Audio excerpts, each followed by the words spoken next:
So, as you guys know, I am sort of a fan of the Titanic.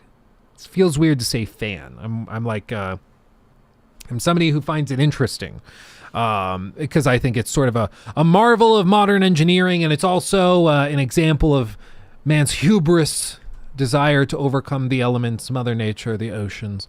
And it's an example of just how utterly incapable we usually are of actually doing that. And so I've always found it fascinating. I went to see the Titanic museum exhibit back in 2012 when they did the centennial thing, and brought it to Denver. And I've touched a piece of the Titanic at part of that exhibit. It was super, super cool. I even have the Lego Titanic behind me, of course.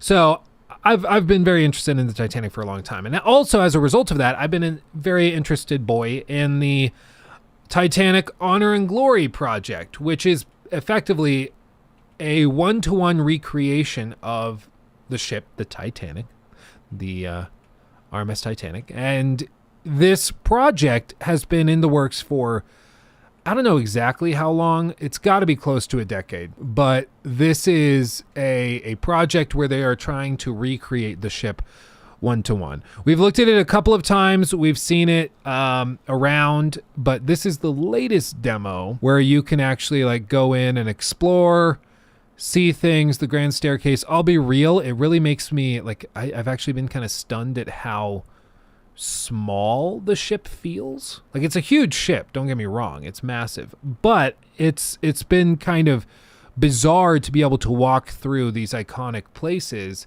and see it for what it is and how it was. You can take a peek inside some of these little areas, the walkways, the hallways and stuff. Super, super interesting down here in the dining hall. So it's pretty crazy. Now, I did a video reaction stream thing where we went back and we looked at some of the interviews they've done recently with regards to the ship and what they're doing. And after I did that, I went back and saw that there were some comments posted by the guys that are actually making this. They reached out and they were like, listen, we totally get the frustration over some of these design choices. We wanted to explain to you kind of why we made those choices and discuss this in a little more detail. So I got reached out to by basically the head honcho. I mean, the guy, the guy who is at the core of all of this. And we said, you know what, let's do a call. Let's chat on stream live. We're going to see how well this works. I'm not actually sure how well it'll work, but I'm going to try. And I was like, yeah, let's actually do this. We can talk and have a conversation about all this. So we're going to try that. Hey, how you doing? Good, Luke. How are you? I am very good. Hopefully this works well for us. I do have some bad news, though. Oh, yeah? The stream or the demo that you were just playing is not the newest stream. Oh, really? Yeah, that one was from 2017. Well, dude, it still looks really good. Yeah, it's spectacular, of course, and that's why we are, the people know our names is because the work is really good. But yes, the demo that just came out 2 weeks ago is the same thing, but optimized like crazy. The visuals are so much better. It's also twice the size. The demo that you were just playing, I think, is 20% of Titanic, and the one we just released is 50%, 50. So it's quite different, but people can see the demo. It's all, a lot of different YouTubers have played it, and I have a stream. We did a 6-hour stream of it last weekend, so if people want to see the most up-to-date stuff, it's out there. But yeah, I think I've actually had this downloaded because I had it saved on my computer, and I was like, so I've had this thing probably since around that time that you guys originally released it. So that's crazy. But I mean, yeah, let's give people a quick rundown because I mean, obviously, I've done some talking about the project before. I'm also kind of a Titanic nut a little bit. Yeah.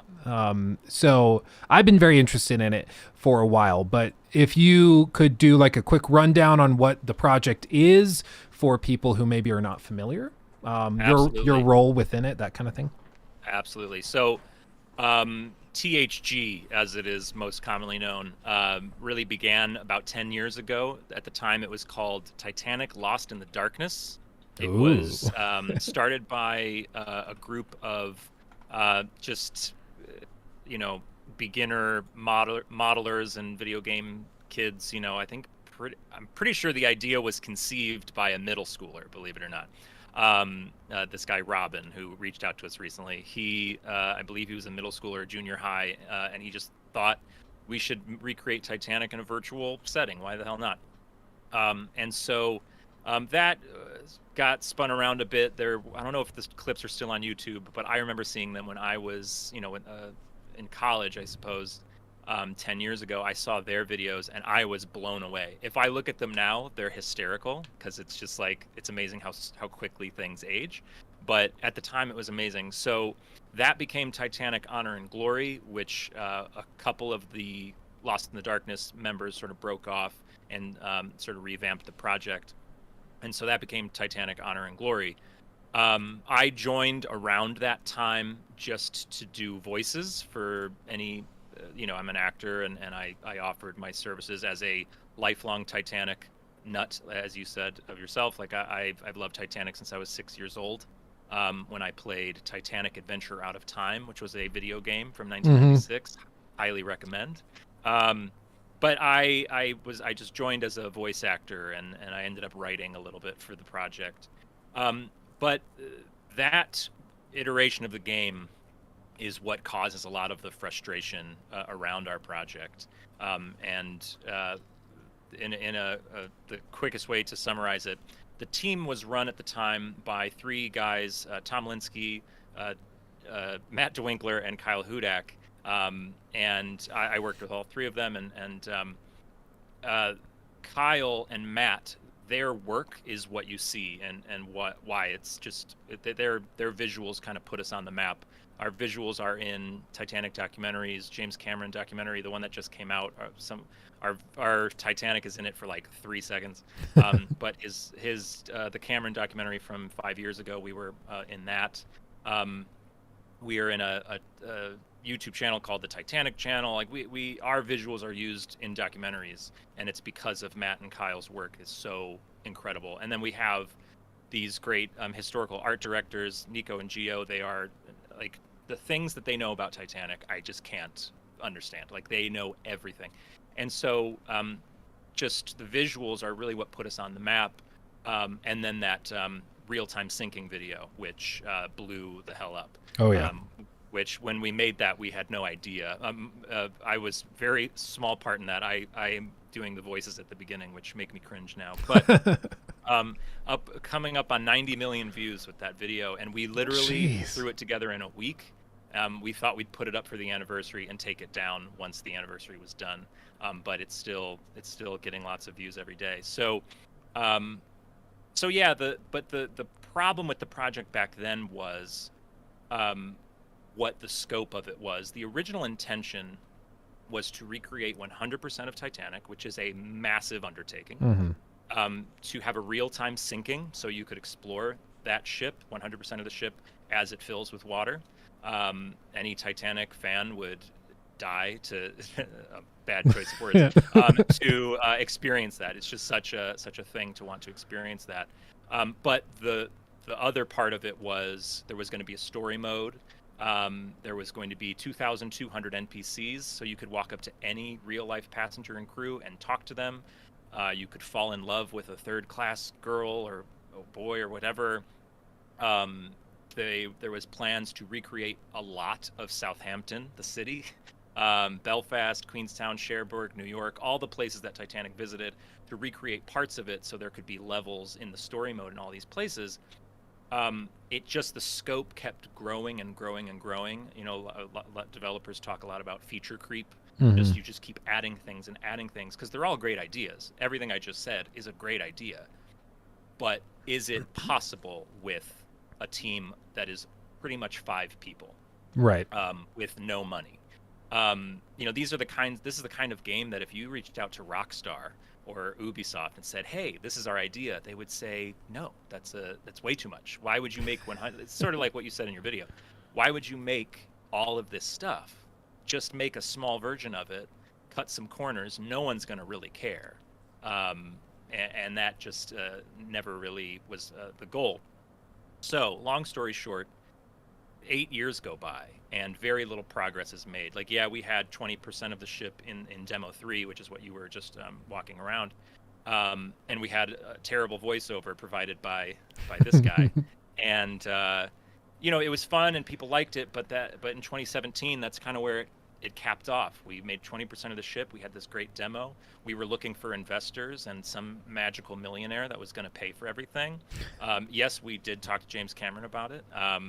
That didn't happen. It just, nobody would take the idea because it was just way too big, way too much to take on, especially for a group of guys who had never made a video game in their lives. Right. So, and that's partly why we made a game that's on Steam right now called Britannic Patroness of the Mediterranean, which you can explore the HMHS Britannic, which is Titanic's sister ship. It's a really cool project. Again, terrible voiceover provided by this guy.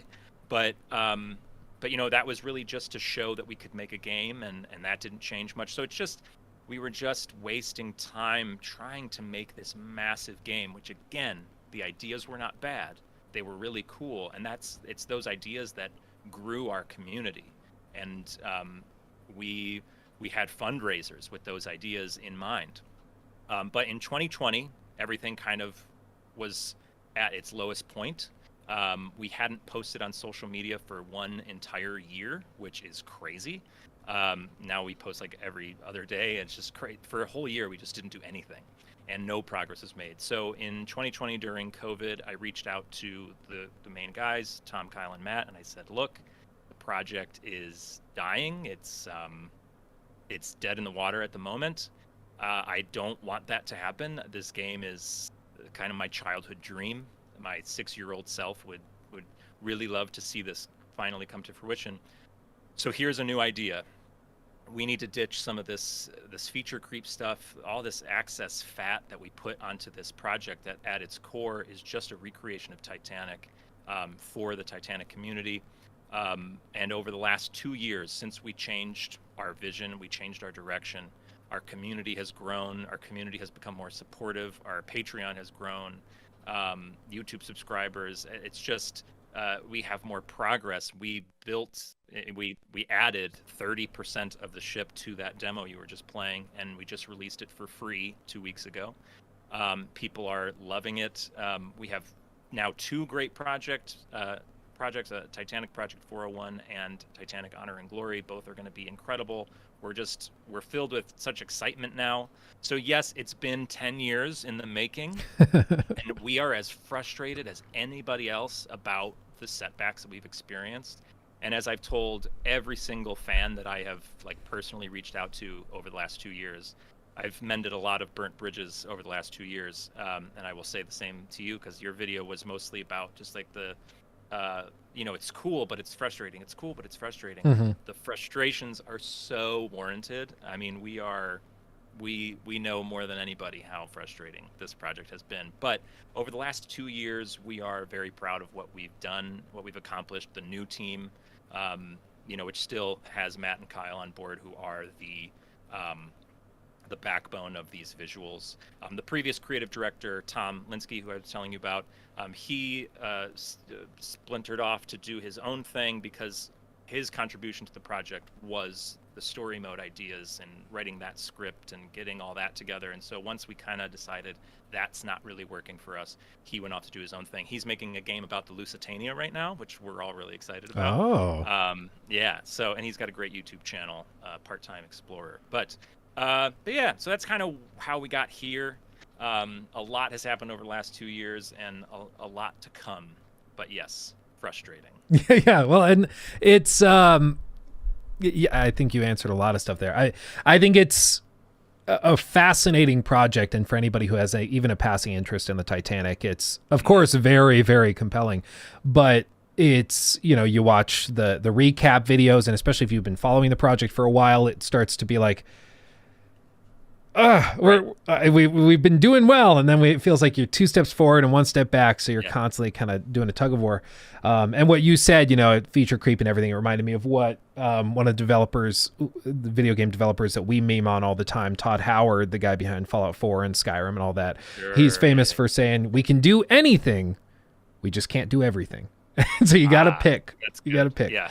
And Exactly. It's something we learned big time. In fact, a friend of mine who works at Rockstar, he reached out just as a Titanic fan, and that's the greatest thing about this Titanic project is every day I get an email from somebody saying, "Hey, I'm a Titanic nut.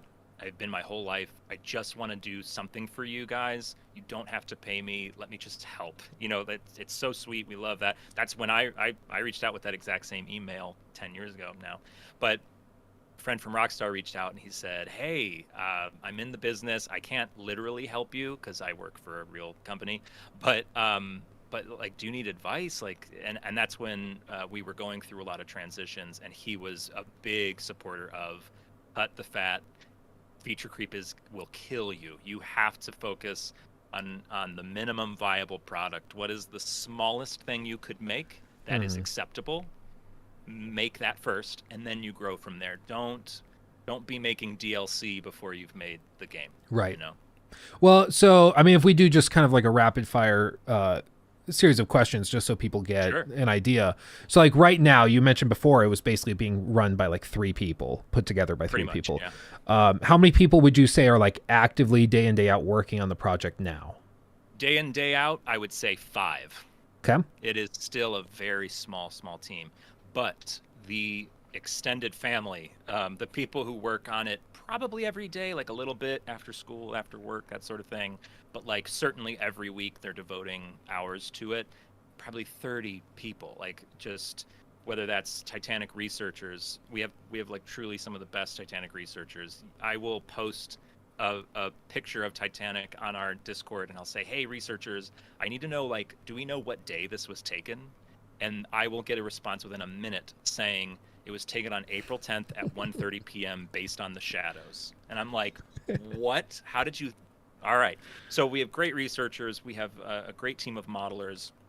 We have just a nice sized team of people who are just donating their time when they can, which is like, it's unreliable. Sometimes they're gone for a week for this reason, that reason. But in terms of people who, every day I'll post something, and we're talking every day, we're working every day, sharing files every day. It's really like 5 people. It's pretty wild. I mean, you just mentioned the advice you got from the Rockstar dev, who was like, find the smallest, most lean package you can put together, do that, and then build on top of that. So what would you describe, because we talked about what the project originally had in terms of concept of like having, the ports that you can explore, stuff like that.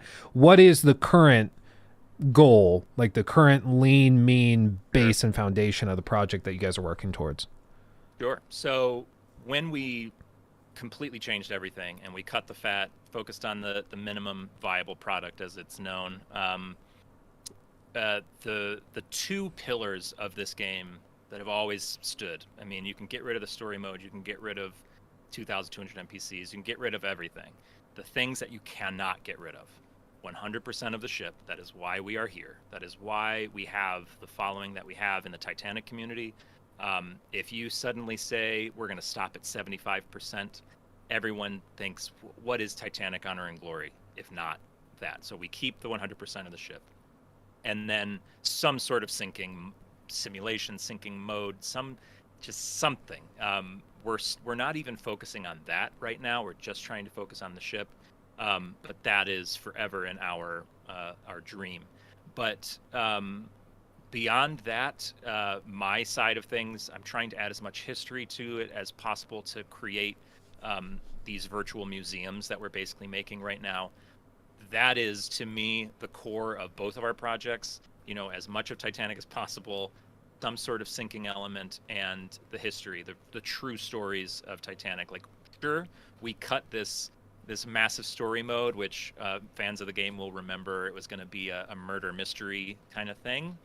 What we're replacing it with the true stories of Titanic, which if you ever have a chance to just like deep dive into Titanic, you could read that whole Wikipedia page in one night because it's just enthralling. So there's so many great stories to tell. So that's what we're focusing on now. And then other things we can add as we go if we feel like it's necessary. And I suppose the last thing would be virtual reality. That is a key component, which we have no doubt about doing. So both of our projects will eventually be in virtual reality, so people can walk around Titanic in a very, very different way. And we've had that before. If you love VR and you love Titanic, we do have a VR demo on our website. We've had Titanic historians, like the big historians in the world. We've had them put on the headset and just like cry from being in the grand staircase for the first time in their lives, you know. And so yeah, there's VR as well. Yeah, that is freaking cool. I mean, first of all, so that's cool. And I think it's important to establish those expectations, because over the past decade, and you deal with this day in, day out, it's like people have heard what the original vision was, and then people hear like rumors and twistings of that, and they're like, oh, it's actually going to be like, you know, a 50-hour campaign. Like people start to get insane ideas of this whole wild, thing. Yeah. So it's just important to be very clear. Like, no, this is what we're doing. It's built around the fandom, and then also being true to the source material and respectful of the people that lost their lives. Right. That's a big part of it, because a struggle I had when I first joined the project and I was writing a lot of the script for that story mode. I had written as far up to boarding Titanic. So there was this long epilogue that took place in London and Southampton, and then you boarded Titanic, and that's where I stopped, because that's where things would get really interesting. And I was just looking ahead to the sinking, and I'm thinking, how are we gonna sink the ship with 2,200 NPCs? The whole point is, like, you could pick Thomas Andrews, the ship's designer, and just follow him around and see what he did. And our plan was to base his movements off of where he was seen, and there's no doubt this would help historically with research and all that. But like, do we just show people drowning? Do we show people freezing to death? Do we have children on board? Because there were children, and a lot of them died. It's not a positive thing. So our focus has definitely been not that. And to focus on the ship and the stories, absolutely. There's tragic stories, but in a lot of ways, reading them or hearing them spoken by the survivors themselves is plenty in terms of how close you actually want to get to the deaths of 1,500 people. Right. Well, it's hard. I can only imagine, and it's a big responsibility too, because it's, you know, the Titanic is larger than life in a lot of ways, and going through like the demos and stuff, I can certainly understand why some people would be truly moved getting to see the ship for the first time, because, you know, you see like the movie or documentaries on it and you think you kind of know what it's like, but then you actually walk the length of it and you're like, okay, this was a real thing. And it's something you've mentioned a couple times. I was watching the stream earlier, and then in your video, it's smaller than you think, you know, because today, if Titanic sailed by New York City today, no one would, you know, if it wasn't for how famous it was, nobody would even look. You know, it's a really, I mean, at the time it was massive. Of course, it was the largest ship in the world for 1 week before it sank. But today it wouldn't even sniff a barge that you'd see on a river. Like it's wild how small it is. But when you play our games and you walk around, you sort of get this size that it's a little bit smaller, but the detail, like the effort that was put in, even on the grandest cruise ships in the world, you don't get this anymore. This glass dome, the cherub holding a lamp, like all this beautiful detail would never, you know, with cost-cutting measures today. I mean, when White Star Line built Titanic, they told the builders, Harlan and Wolff, and this is what they did with every ship that they ever built: there is no budget. Build this ship to whatever budget you want, and we will give you a percentage of whatever that amount is. So the more expensive you make this ship, the more money you will get from us. and there is just no ceiling. We will spend whatever you think is best. So Titanic was the greatest ship you could build. Harlan and Wolff would have spared literally no expense. And today, obviously, no business in their right Yeah, mind. can you imagine? Yeah. Oh man. Yeah, so I mean, I guess to get down to like the nitty-gritty for people who are interested. For one, like you mentioned, there's VR demo, the new demo where you can explore 50% of the ship. All of that stuff is accessible through your website, through your Patreon, which people can contribute to, of course. In terms of like timelines, of course, 5 people working on it day in, day out. It's literally a gargantuan Titanic project. So what are you thinking in terms of timelines for when the ship will be 100%?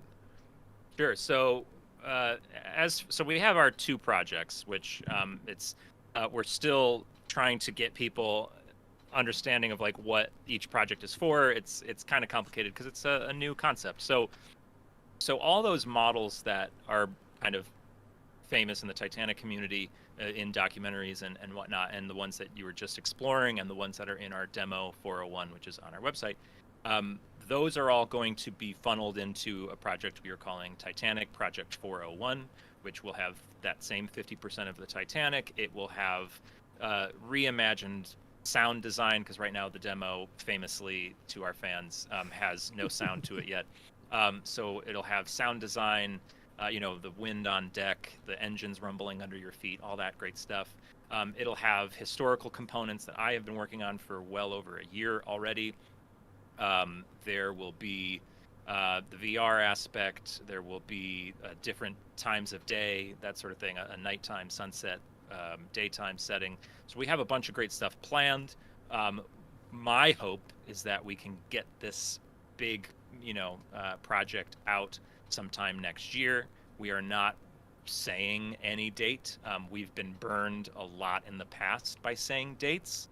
We say things even like optimistically, but this, video game development, you can see why video game companies do not announce dates until super close to the date.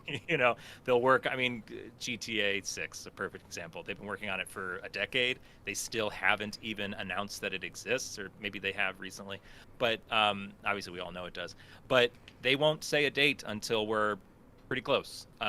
So we don't say dates anymore until we're extremely close. So we don't have a date. It may not be next year, but that's obviously our hope is next year. So that's Project 401. Oh, did I lose? Oh, yeah. Darkness. Pause. Hold on. There we go. It's coming back. There we go. Sorry about that. Yeah, so that's Project 401. That is sort of most of our main focus, particularly myself and Derek Verveer, who is our programmer, engine lead, art director, all that stuff. Technical director, I mean. So he and I are working on it primarily. We have our composer is writing music. I just interviewed some sound guys who might be able to do some sounds for us.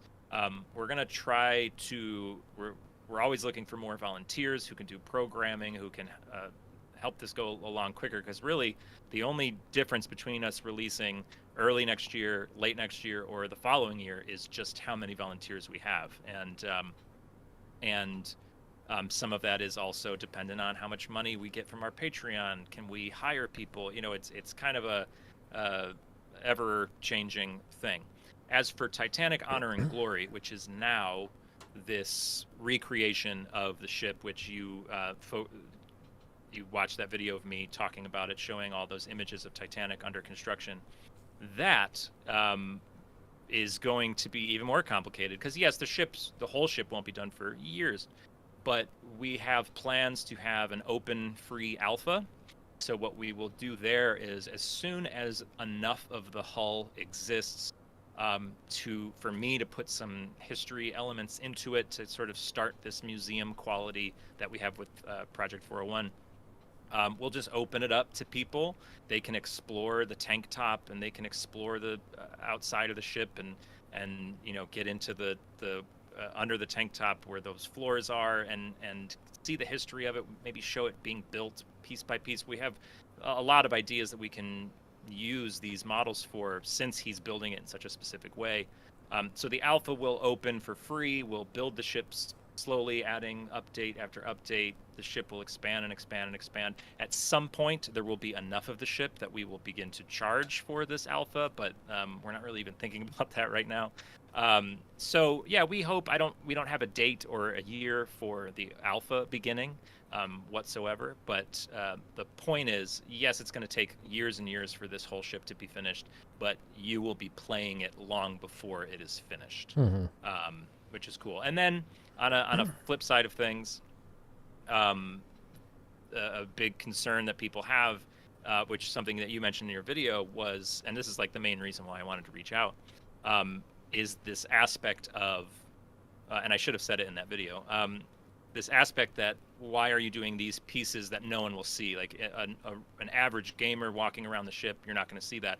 Another thing we're using this for is this museum, real life museum potential. We just partnered with RMS Titanic Incorporated. They are the company that owns the wreck of Titanic. They do not own it. They have the rights to dive to it. I always get that wrong. So they are the only company that can dive to Titanic and retrieve artifacts. The exhibit that you were talking about that you went to, that was an RMST exhibit. I assume there's only so many of them. But we partnered with them, and we are going to be giving our visuals to them to use in their museums. So I imagine you're in the Titanic Museum and you're in the portion talking about the construction, and right there in front of you is a touch screen that works like an anatomy program for a med student. And you can click on layers and show the ship, just the framing, and then just the shell plating, and then just the floors, just the decks, take the wood off. Like, we can do so much from an educational standpoint with what we're doing that goes far beyond first-person video game exploration. Right. Well, and that's where I think I mentioned in that reaction thing we did, where I was like, it reminds me a lot of the Discovery tours that Ubisoft has done in their recent games, where they just like, we created this awesome thing. We remade the pyramids. Let's walk you through it. And this seems like a golden opportunity for that. So it's super cool to hear that, the gears are turning for that. And in all likelihood, relatively soon, you could be seeing museum exhibits that feature your work to if all goes as planned, there should be an exhibit, an RMST exhibit with our visuals as soon as April, so next month. So the gears are turning very quick with them. And the great part is, it's such a great partnership because we give them our visuals, which they really need. I mean, if you've been to a Titanic museum, enough of them, yes, they have artifacts which are incredible. But the rest of the museum is just lots of plaques and pictures and stuff. The more modern technology we can get in there, the better. But on our side, we get their resources that only RMST has. I mean, they literally have the source material. They have literally, They have the wreck. Yeah, it's really amazing. When they reached out, I was like, just jaw on the floor. Like, yes, we will do anything to. They have an archive of artifacts that no one really gets to see because they're too delicate to put out, or they wouldn't be interesting enough to the average museum goer. But things that we're trying to recreate where there are no, because that's a big thing with Titanic, it sank so quick. There are no photos of certain elements. There's only 30 photos, I think, taken aboard the ship. And there's no blueprints of the ship because they're all Olympic, her sister ship. It's just, there's so little documentation, which is partly why this project has taken so long, that we're trying our best to recreate something that has very little record. And so RMST has some of that we could really use to make the games better. Yeah. No, you mentioned like they're one of the best partners we could have. I'm like, I really don't think there probably is a better partnership you could possibly have on the planet. Like, it really is the best. It's crazy. Honestly, like, unless James Cameron reached out and promised that he would just let us do our thing. Yeah. And like he's like, hands off, here's a bunch of money. That's the only other one I can think of. But yeah, that's unlikely. So no, this is a crazy partnership. And another company reached out to us, and I can't really say who they were because we haven't signed anything yet.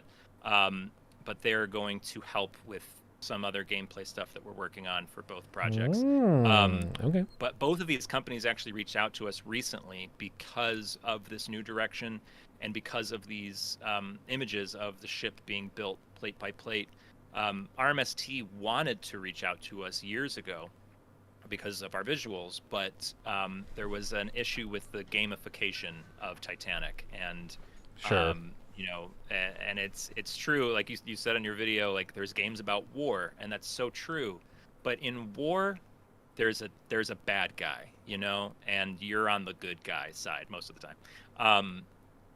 But with Titanic, it's something about the accident, the innocent people. It's harder and harder to make a video game about it. And now that we are not making a video game, really, the word game is very tough to use with what we're doing.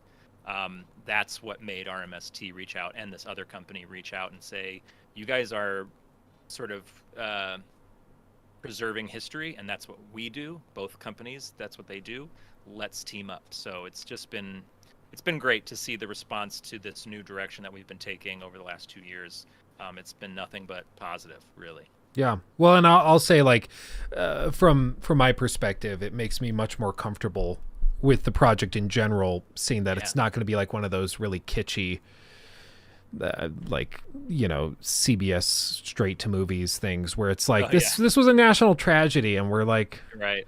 It's it's like having a murder mystery within the Twin Towers on 9/11. It's like, no, people make that comparison a lot, and it's another tough comparison because, like, that wasn't really an accident, but there were innocent people involved. So, like, would you one day make a World Trade Center video game? The crazy thing is, though, there already is one. At least I know there's one VR experience. Yeah, there's a VR experience where you can be in the tower when the plane hits and you jump out the window. It's like crazy that someone. But what's weird is a lot of younger video game fans. This is something we've discovered, who were not alive, or at least not cognizant during 9/11. They find a particular fascination with the events in the similar way that I do and we do about Titanic. And I asked them one day in our Discord, our fan Discord, I was like, can someone just please explain to me this fascination with the World Trade Center? Because for me as a kid, it was a traumatic event. And they were like, it's just the World Trade Center. They were the biggest buildings in the world. They were very representative of America's, capitalism, blah, blah, blah. Like it's very allegorical, like Titanic is. So they are more similar than not. But yeah, I forget what point I was trying to make, but yeah, that's that. Yeah, no, it's walking a tightrope without a doubt. And like the example you brought up earlier, I hadn't even really pondered. Like, you're doing a thing where the ship is sinking. Like, it sounds like, oh, well, yeah, we'll have NPCs, no big deal. But then you think that through.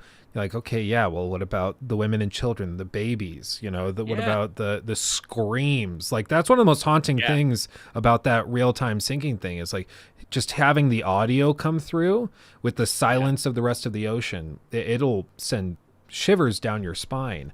Absolutely. That's something like the survivors mentioned when they're in the boats. They're like, yeah, it was horrifying because the ship goes down. It's this horrible cacophony of steel tearing and things exploding, and then there's screams, and then eventually within a few minutes it's silent as you could possibly imagine.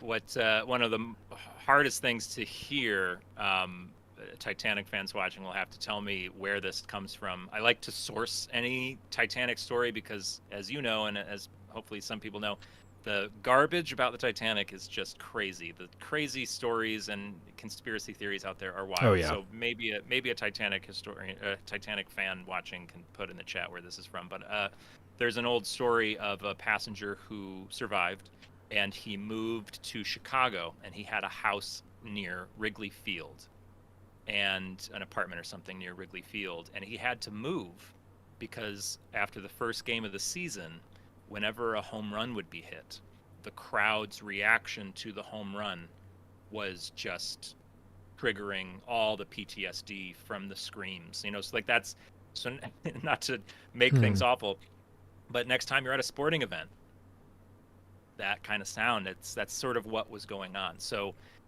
terrifying. So yeah, do do we have to rent out a recording studio and ask people to scream? Like, what? There's so many questions that we hadn't even thought of. You know, when I brought Yeah. this up to the team, like that I'm having second thoughts about this and that. This is years ago.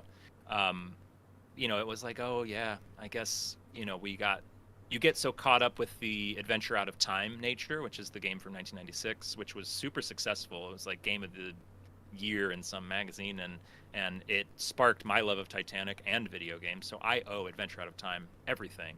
But Adventure Out of Time had that tightrope to walk, and they did it pretty well. Part of it is it's 1996, so it's kind of hard to feel immersed into it. Hmm. But yeah, so we were trying to pull off something that 1996 game did, but with the modern technology, is it too real at Yeah, that point? for sure. And I mean, you're right. When things are more immersive, it hits home differently. Like an 8-bit Yeah. game on sensitive subjects like Papers, Yeah. Please or something. That's not quite 8-bit, but like, Right. That's a perfect example. Yeah. yeah, it's dealing with something very, very difficult, a very serious issue and topic, but they can have that sort of space, which makes it Yeah. less triggering. Sounds like a cringe word, but No, it can but cause it is. less. It is. It's. I mean, a good example if you've ever gone to the World Trade Center Museum, which is fantastic. But there are telephones on the wall that you can pick up the telephone, and in the telephone they'll play a voicemail recording of an actual person on an airplane that's about to hit the World Trade Center, saying goodbye to their family. I personally could not pick those up. Like I'll read it maybe. I'm even a little bit against reading it, but certainly not hearing the voice of somebody who knows that any minute now. Like I can't deal with that. And part of it is because I was alive at the time and very cognizant of it. But so with Project 401, for example, the historic features that I have planned and that I'm working on daily, is as you explore Titanic, you'll have a voiceover of a gentleman I found who lives in or is from Belfast, where Titanic was built. He will like having your own shipyard tour guide. He will guide you around Titanic, tell you what every room is for, what happened in this room, who was last seen in this room, how preserved is this room on the wreck today. He's just a general tour guide kind of embodiment. But the other features we have a feature called White Star Testimony, where I have gone through every feasible Titanic survivor testimony, and some Titanic victims wrote letters from the ship that survived, and so some of those as well. I chose 200 of them that I think are the most either descriptive of the ship or like just the most emotional, the most beautiful sentences that survivors wrote about the sinking. And those will be scattered throughout Titanic, so you will pick them up and you'll be able to read the real words. So you might read about Thomas Andrews, the ship's designer. It's often said he was last seen in the smoking room just staring blankly at a painting. He was seen later in the sinking, but that's the famous story. And so I have that famous story of a person saying that's what he saw, and that card will be sitting right next to the painting that Thomas Andrews was staring blankly at. So, such powerful things that we can do. And we're also going to have some historic photos of Titanic laying about, so you can literally hold on to the photo and look at our visuals and see how dead on they are. And then because of this partnership with RMS Titanic Incorporated, we are going to be able to use wreck footage and wreck images, which you are not allowed to do. They own all of the wreck footage, all of the wreck images, and so for us to just freely be able to use them is massive. Yeah. Oh, it's Steffi in chat says I'm ready to sob the entire time. You're going through the ship. But like honestly, it's a beautiful thing. If you go through the demo, it's a true memorial of it's something that you said in the video, a digital memorial, and that's very true. It's supposed to be a beautiful thing. It's sad, it's touching, but you also, just like any Titanic product, you also get these beautiful stories of heroism. People giving up their seats in lifeboats to, people who would be less likely to survive in a physical battle with the water. you know, beautiful things that survive victims sent home to their families in a letter. Just it's a beautiful overall. I think it's just such a beautiful thing. Hmm. It is sad, of course, but it all contributes to Titanic being, in my opinion, the most fascinating and enthralling story in human history. Yeah. Um, I agree. I'm also I find Yeah, it to be a testament to man's hubris and arrogance, yeah, and I think it's amazing. it's important to It's like remember. no one could you. The crazy thing is, it's like if this didn't really happen and somebody wrote it like a fictional story of it, it would just be so unbelievable. Hmm. And before Titanic fans freak out, somebody did this exact thing. A guy named Morgan Robertson wrote a book called The Wreck of the Titan, and it was Wasn't it the like exact 20 years story of before or Titanic, something? but it was before the sinking. Yeah, Hmm. he really freakishly predicted the future, because if you look at the ships side by side and the stories side by side, one of the only differences is I think the Titan was going east to west, or west to east. Yeah, it was going back to Europe as opposed to the other. So there's some little differences, but ship hits an iceberg. It was the biggest ship ever. They said it was unsinkable. There weren't enough lifeboats. No one was around to help. Most of the people died. It was it's literally the story of Titanic, and the ship was called the Titan. Hmm. Come on, Yeah, like what? It's it's insane. haunting. Yeah, for real. Yeah, Here, everybody in chat, if you guys have any questions, yeah. Please. then toss them in there. I'm not going to read stupid questions, but if there's good questions, we can ask those real quick. One I saw earlier, I think it was Steffi maybe that asked it. Is Celine Dion involved at all? No, no, she is not. Though there is a musical in New York right now called Titanic, which Titanic. it's like a funny parody of Titanic the movie, where Celine Dion is the narrator, and she insists that she was actually there. A friend of mine was in it. I never got to go see it, but from all accounts, it is hysterical. So if you Huh. live in the New York area, maybe go see it. It's Oh, well, apparently there very you funny. Yeah. go. Crimson says, "What is your favorite of the two sister ships?" Ooh, that's a great question. I think it has to be Britannic. Britannic also sank very tragically. In World War One, she was a hospital ship. She actually never got to be a passenger ship as she was intended, because World War One started right when she was finished, and so she was painted like a hospital ship. She did a bunch of tours of different areas of the world, and then either hit a sea mine. I think that's actually the most accepted thing. Hit a sea mine and sank in like 45 minutes. And quite a lot of people survived. A vast majority of them Hmm. did survive. So it's a fascinating story all in itself. Olympic is just Olympic never sank. It had a lot of incidences.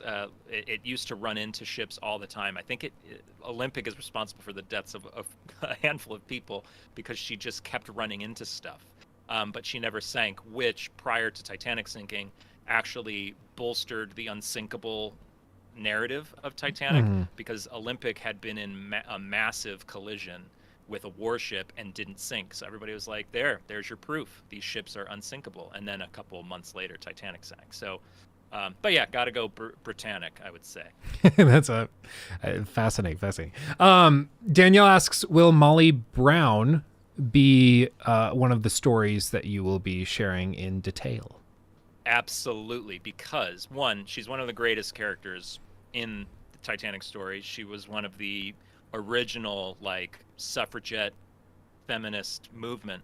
So we love her for that. But in fact, she used Titanic when she survived and was back on land. She used Titanic to to fight for equal rights for men and women, but not the way you would think. She was saying, when we were on Titanic, the men were told to stay back and women only, and the men were any surviving men were ridiculed just for surviving. Even the ones that barely survived, like didn't take a seat in a lifeboat, they had to be pulled from the water.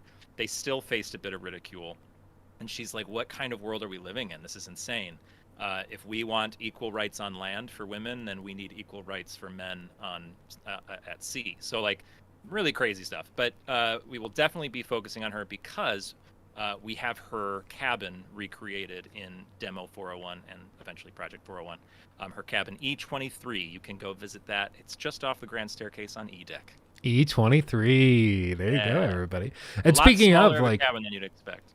yeah, I mean, I would when I picture it in my mind, I'm like, oh yeah, it's probably pretty extravagant and crazy. But that's one of the coolest things about this project is like those misconceptions that you have, where you're like, oh yeah, it's the biggest ship ever, so it's probably like 10 miles long. And it's like, no, it's like by modern standards, like those Carnival ships are like 10 times the size. Like it's ridiculous how big those are. Half the year I actually live on a cruise ship. Oh really? As a performer, yeah. I leave in 2 weeks to go back out for 6 months. So I've lived on one of the largest cruise ships in the world, and it is daunting just how unbelievably massive it is. But then again, it's just like just boring in comparison to every inch of Titanic. Is just so meticulously beautiful. Even some of the third class spaces, like the third class smoke room, third class general room, are gorgeous in comparison to any space on a modern day cruise ship, which is just like metal, glass, and it's just like a floating Holiday Inn, basically. So. Yeah, really. Let's see, what was another one? Oh, and speaking of the demos, I mean, we've mentioned the demos a handful of times. Say somebody's watching this or watching the clip of it or whatever, and they're like, holy crap, I want to do the Patreon thing, I want to try the demos, I want to do all this stuff. How do they do that? What is the exact process for that? Well, super simple. In fact, I just exited out of it. Got to go back to your stream.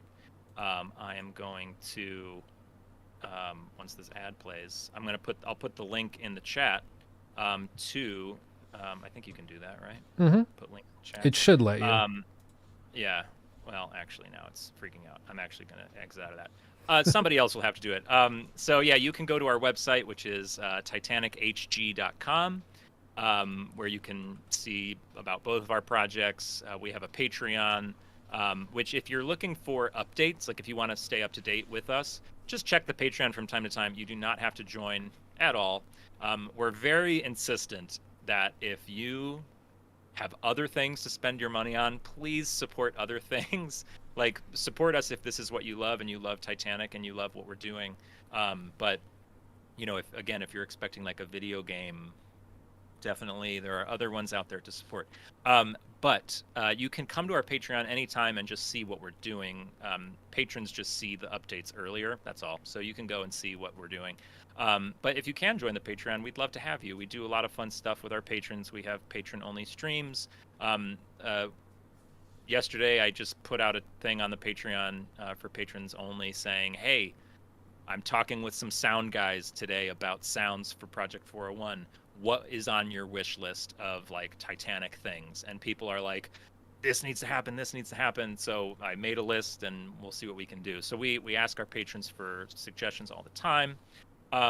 But then if you just want to play the demo, you can go to our website, titanichg.com. There's a little tab that says Project 401. Click on that, and there is the demo. Mm-hmm. There are a few buggy things happening because of the new Unreal Engine, because this is all on Unreal Engine 5. If you have I think it's like an AMD graphics card or something, people are experiencing some issues, but that is being worked on. But other than that, make sure your drivers are all up to date, and you should be good.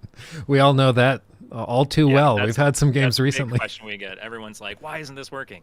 Update your drivers. Great, it works now. Okay. Let's see. Let me see if I missed questions. Ricardo, will it eventually have no loading screens while exploring?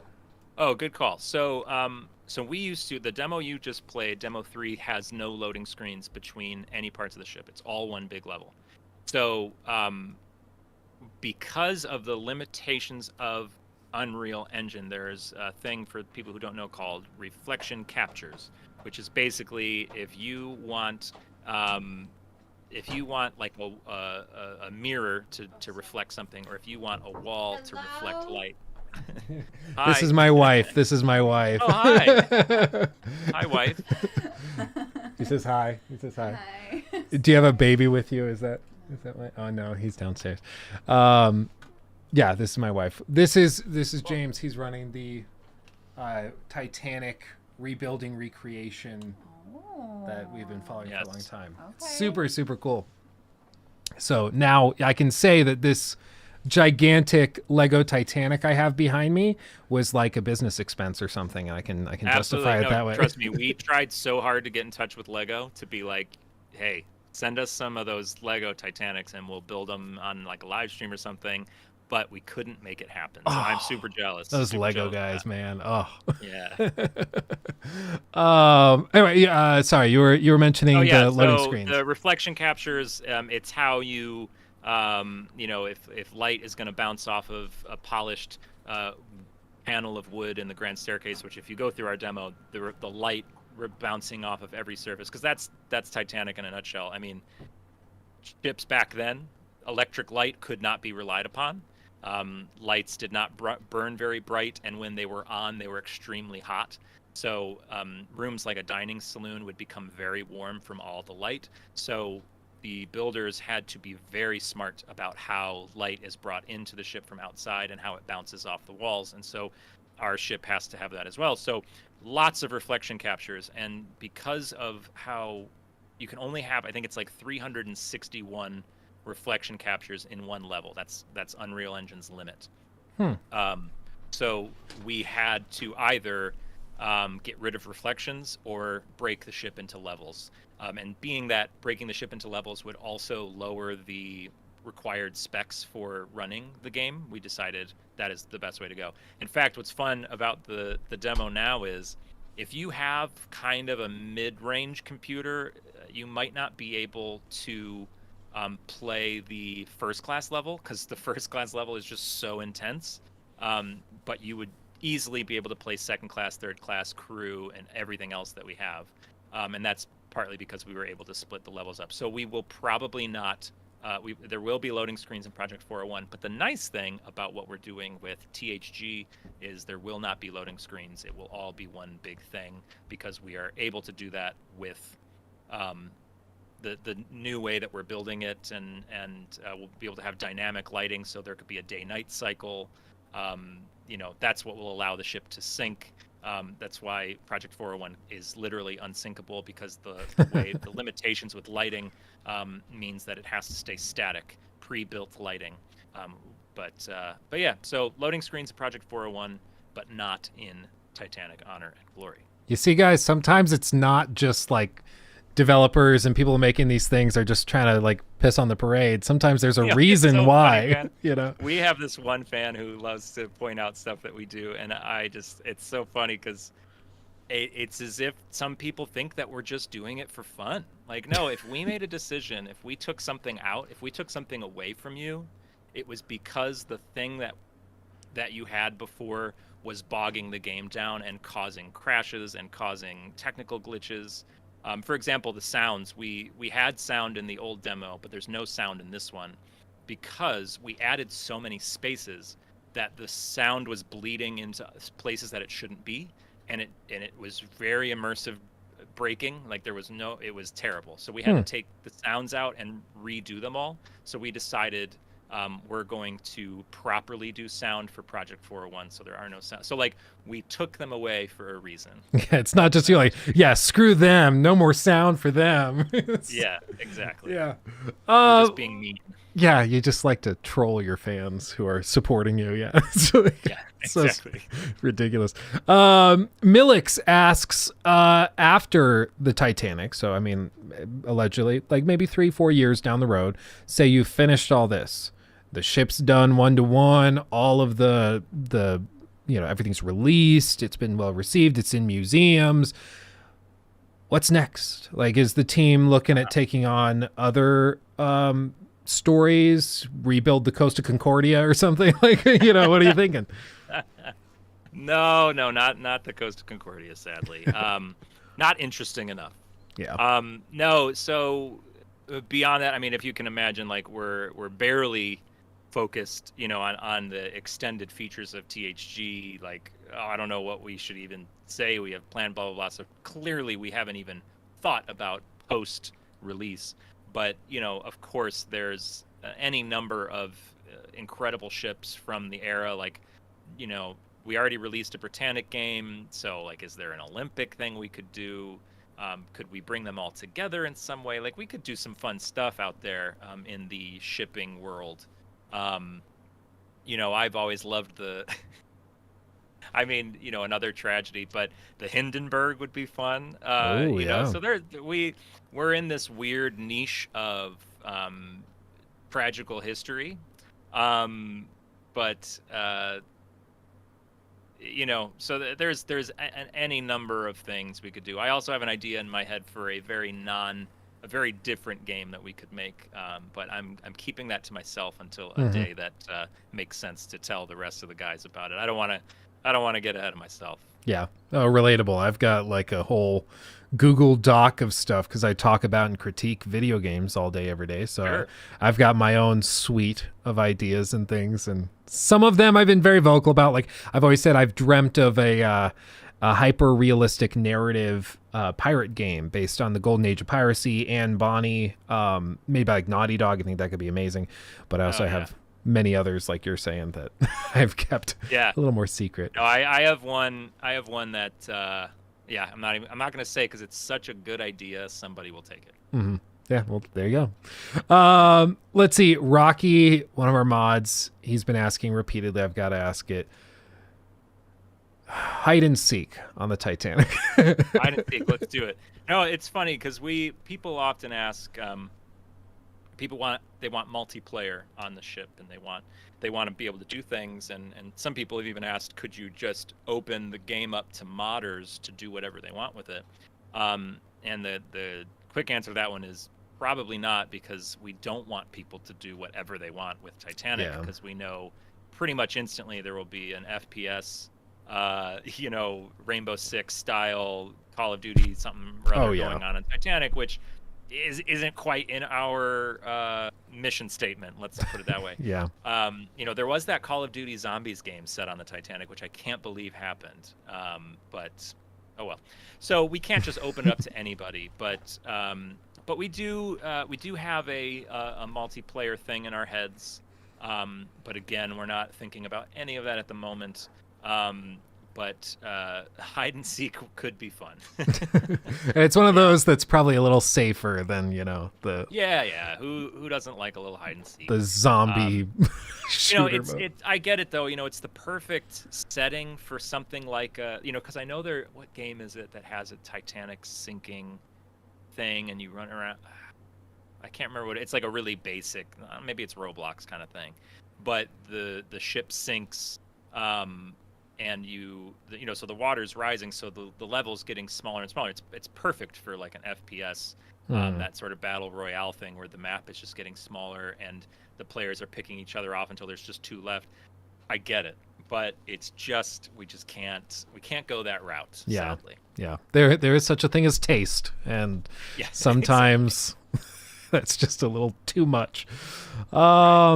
Let's see. This is interesting. Imperium asks, will there be an in memoriam section after the Titanic sinks, like a list of all the lives lost, or maybe like exploring just like a visualization of the deaths, so like you have 1,500 gravestones or something like that? Yeah, I mean, hey, that's not a terrible idea at all. We're still working on all the creative features, so maybe that's a good idea for the game. The main element in terms of names and numbers, I'd love to have. So there's this thing in Project 401 called the logbook, much like a ship's log, and it's going to keep track of your progress, like any other video game logbook kind of quest log. And because our game will be lots of collecting, lots of finding all the testimonies, finding all the photos.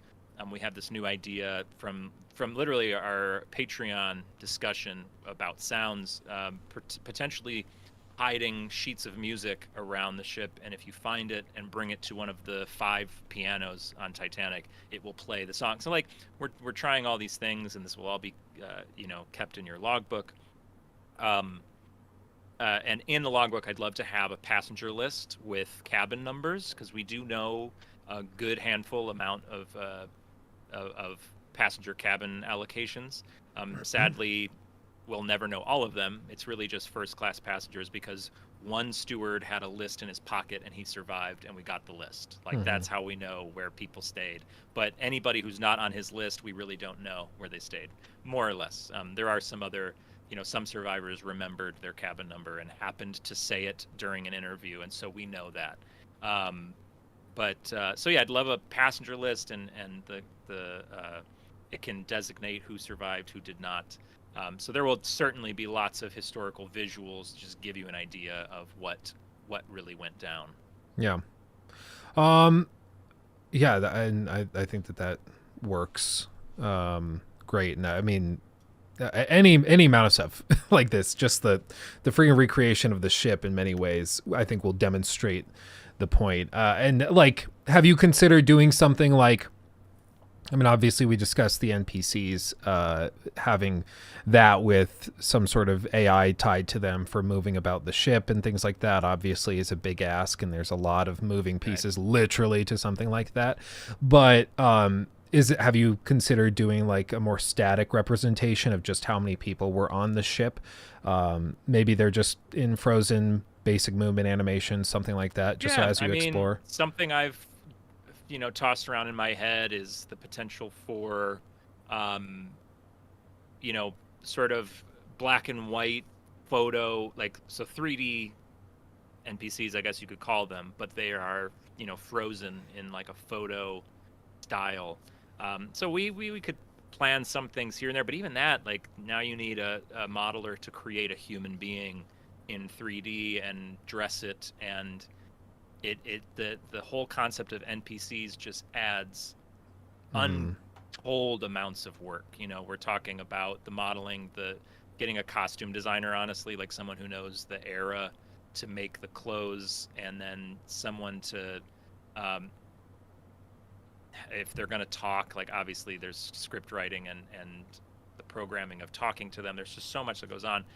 We do know, like, MetaHuman, if you've seen MetaHuman, it's very promising what they have done. Oh yeah. In making NPCs. It's still a little ways to go. We worked with a documentary crew that uses MetaHuman, and their big struggle with trying to make a Titanic product with metahumans in it is they look very modern. The hairstyles are very modern, and they all the people look like they're from the same family. Like, yeah, it looks like they just used one group of people. So it's kind of hard to get any diversity, and Titanic was extremely diverse in terms of the types of people that were on board. So kind of a little ways to go. If MetaHuman releases some big update where they've got, a lot more to do, then maybe. But yeah. I can't. Yeah. Even well, and I go down that road again. I love hearing about, like, let's be realistic. Let's pull it back. Because it's really easy to be like, yeah, then we're gonna have flying sharks, and then you're like, yeah, then you come in on a helicopter. But like, none of that actually is that practical or useful. And I guess this will be the last question I'll take from chat, and then if you want to offer some closing thoughts or things that you think are important to note, we can do that. And then we can wrap this up because we've been going an hour, and I want to respect your time. But this one, I've got nowhere to be. You have a ship to be on in a couple of weeks. That's sounds true. like my wife would be so jealous. She's always wanted to do that fun. kind of thing. Yeah. Yeah, it's a wild 6 months. I mean, it's tough, especially working on. The nice thing about the ship is I have way more free time because we perform at night, so you just got all day to yourself. So I get a lot of writing done. Those 200 testimonials that I found sort of whittled down to like my top 200 testimonials. The only reason I was able to do that was because I had so much free time that I was able to just sit on this cruise ship and read everything out there, every book with testimonials, all the inquiries, the government inquiries that they did, just hours and hours of pages, and then whittle it down, and then all the tour guide script that I'm writing, I do that literally on a ship, which is kind of fun. Yeah, I mean, it sounds like the perfect kind of day job or night job, I guess, for somebody with this as their day job. Yeah, exactly. But this one from Crimson, we'll wrap up this one with this one. What part of the ship has been, or do you anticipate being, the hardest to recreate to your standards? Sure, that's tough. Well, the part of basically anything that's undocumented, which is a vast majority of the ship, like the Grand Staircase, for example. Everyone knows it. It's probably the most famous staircase ever. I don't know if there are any other staircases that are famous. Yeah. But there are a couple photos of it, but it's Olympic's Grand Staircase. It's not Titanic's. There are no photos of Titanic's Grand Staircase. Um, in fact, there is the belief that the famous clock in the Honor and Glory crowning time, where Jack and Rose meet and all that stuff, that on Titanic it was actually a mirror. So, weird things like that. Apparently, they didn't have time to install a clock, so they just put a mirror in there. Just shove a mirror in it. Yeah.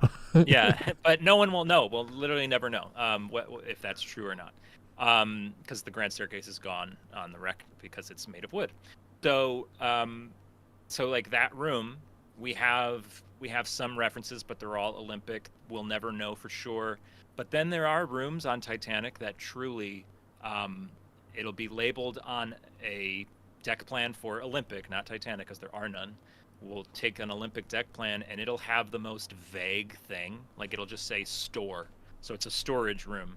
We have no idea what it looks like. We don't know what it was used for. What storage? What did it store? What did they put in there? So when we can't get it perfect because there's no photos, there's no deck plans, there's no real descriptors of it, we move to the Olympic auction book. When Olympic was scrapped, everything in it was auctioned off, and if you dive into that, you might find that they describe a storage room on B deck that had red shelves. Like, oh, cool. So they're red shelves. So that's one more thing that we know. And then you move to the spec books of Britannic and Olympic, which were detailed descriptions of everything on the ship. Maybe they mentioned something about that storage room. And then if not that, let's go to other Harlan and Wolff ships. Let's go to other White Star Line ships.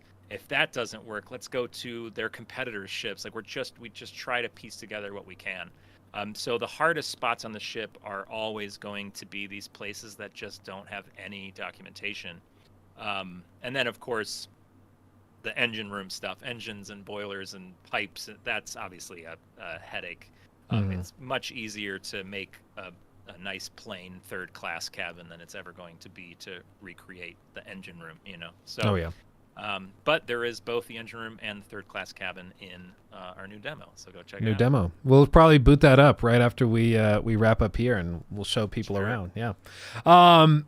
And so I guess just to close this out, what are things, or is there anything that you feel you'd like to tell people, common misconceptions, something stupid I've said? What do you think? No. I think we've covered everything. Like we do have a lot of misconceptions. That there are people out there who think that we're doing this on purpose. That we make so much money from Patreon and YouTube or something, that the longer we stretch this out, the better for us. And that it just makes us laugh so much when we see those comments, because it just could not be further from the truth. I have been working on this project in one way or another for a decade, but the last 2 years very intensely. COVID, I didn't have a job because all performing jobs had disappeared, and they're still struggling to come back. So I've been unemployed for a vast majority of the last 2 years, aside from the cruise ship. And so I've been working on this project 10 hours a day for 2 years or so, pretty much 7 days a week. Maybe I take a day off if my wife just needs some attention.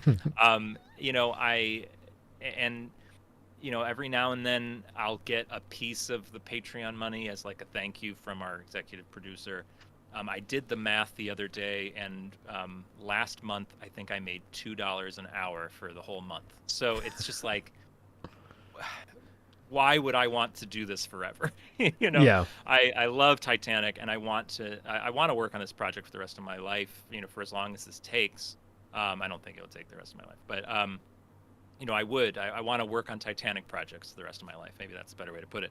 But I certainly don't want to be, living in my in-laws' house the whole time. So So trust us, we're trying our absolute best. Our biggest issues have always been that we promised too much 10 years ago. And to all the people who donated to those early fundraisers, they wanted a story mode. They wanted all these big things. But those fundraisers came up really, really short back then. So it's just we had to make some changes, but now I think we're finally on the right path. We're making some progress. We're releasing something. I mean, 2 years ago, the same fans who, couldn't believe that we were taking so long, they still for some reason can't believe that even though we've released stuff for free, we've released so many cool things, we're making progress, there's no doubt about that. But some people, they'll find the thing to be upset about. So yeah, that's the biggest misconception, I'd say, is just that we make a lot of money, which we absolutely do not. That we're just like hoarding it all. Trust me, my wife wishes that I hoarded all the money that THG makes, but we don't. We put it right back into the game because we want this just as bad as we would have if we were 6 years old playing Titanic Adventure Out of Time. So, but yeah, we're working hard. We're learning as we go. And if you're a game developer type, if you love games and love making cool stuff, and you want to volunteer, you can email me, contact@vdr.llc, and I'd love to get you out here and you can help us try to do this crazy, stupid thing that we started. And, but we're not giving up, that's for sure. Yeah, well, it's great. It's great, and I mean, I know for a fact we have a good number of devs that pop into the live channel, but especially, Right. if I find this fascinating. So depending on what I can throw together, I might want to make a main channel We'd love that video. And you never know, but Yeah. it's a fascinating project. It's a labor of love, as I'm sure everybody in chat can see. Yeah. This is maybe not one of those things on paper that makes a ton of sense, but Right. that it's not about that. I mean, it's why Ubisoft would never pick it up. It's why James Cameron wouldn't pick it up. It's on paper, it's a bad idea. But it's we believe in it, we love it, and I truly believe this is something I know for a fact. Project 401, like THG, we have a lot of work to do, but Project 401, when this thing comes out, I just think we're going to be so proud of it. It's a walking simulator museum type experience. It's for immersive purposes. It's not really for, you're not going to have a gun, and people always say that. People are like, just give me a gun. Give me a gun, I'll be fine. And I'll be happy. And it's like, we can't do that. I'm sorry. So, labor of love is a perfect example. I mean, I have a tattoo on my arm of, hard to see. This is Morse code for MGY, which is the Titanic's call sign. So when Titanic sent out distress calls, it would send out CQD or SOS. MGY is the name of Titanic in Morse code. Like, this is the kind of person you're dealing with here, and that's everybody. Our UI UX guy, Luke, is a great guy, makes incredible stuff.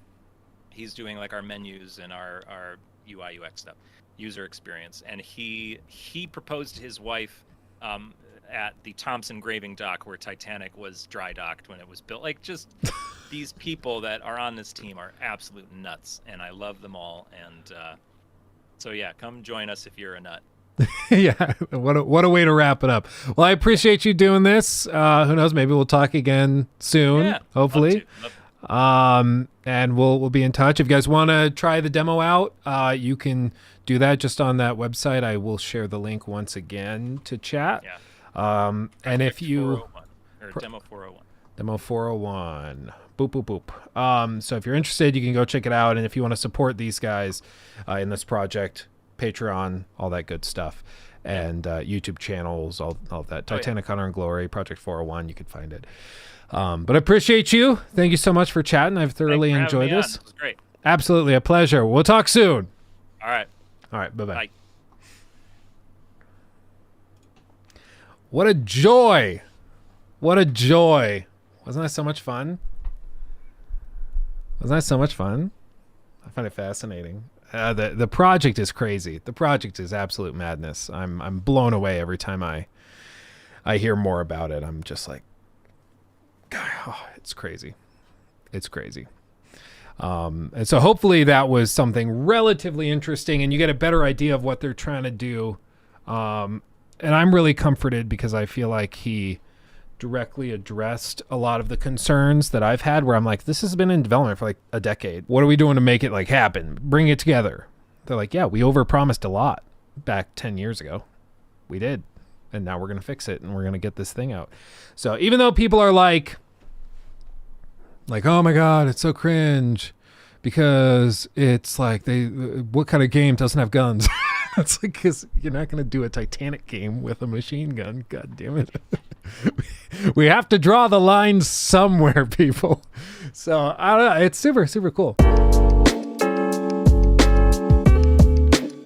He took my